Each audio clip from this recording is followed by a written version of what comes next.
Rob, is this a case of I hate to say I told you so, but I told you so? Unfortunately, yes, Michael, it is.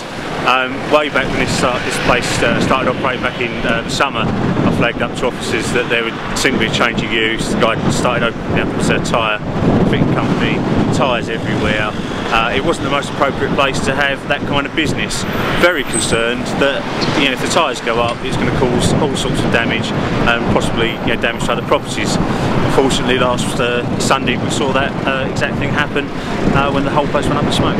So you flagged it up last summer, you flagged up to the council officers. What was the response? What was the timescale of things? First of all, it was, well, they may not need planning permission, change planning permission for this. It probably was used for that before.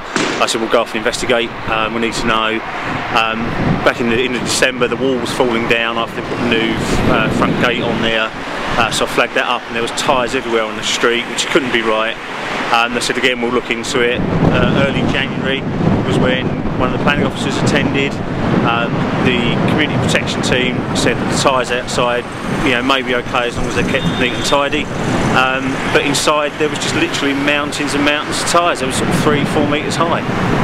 There's so many tyres in there, the guy has to do a lot of the work out on the street, which again, is not really the best thing you want to see on the public highway. It's happened now. We filmed something over in Corringham a while ago with tyres crammed up next to a fire door. Is your frustration, your concern at what it's going to take? Well, I would hope this is all it's going to take. Don't get me wrong, I'm not anti-business, I'm certainly not anti-tyre business. Everyone needs tyres on their cars. It just needs to be done in an appropriate, proper place. We've got a industrial site just across the way there that is, with a number of empty units. We could have easily accommodated that. Of course, the fire could have still happened, but it wouldn't have affected residents and possibly other businesses as much. Fingers crossed, as I say, this doesn't happen again. So what happens now to this premises? There are assessors in it, as we can see behind us just now. Are they simply going to start up again? Well, I'm not entirely sure. There is planning permission has now been granted by the planning inspectorate for, I believe it's 6 flats to go on this property. It's a very odd application because it's 6 flats or 8 flats without any parking spaces, and you'll be able to see up this road there are very few parking spaces, double yellow lines everywhere. And there's an over-reliance on, well, we live close, it will be close to Grey Station and the buses, then everyone can get buses and trains to work.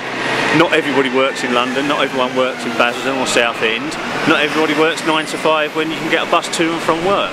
So what happens to those? I think, again, it's a lovely idea in some sort of planning utopia. Unfortunately, this is Thurrock, which is no different to any other local authority in the world. People need cars.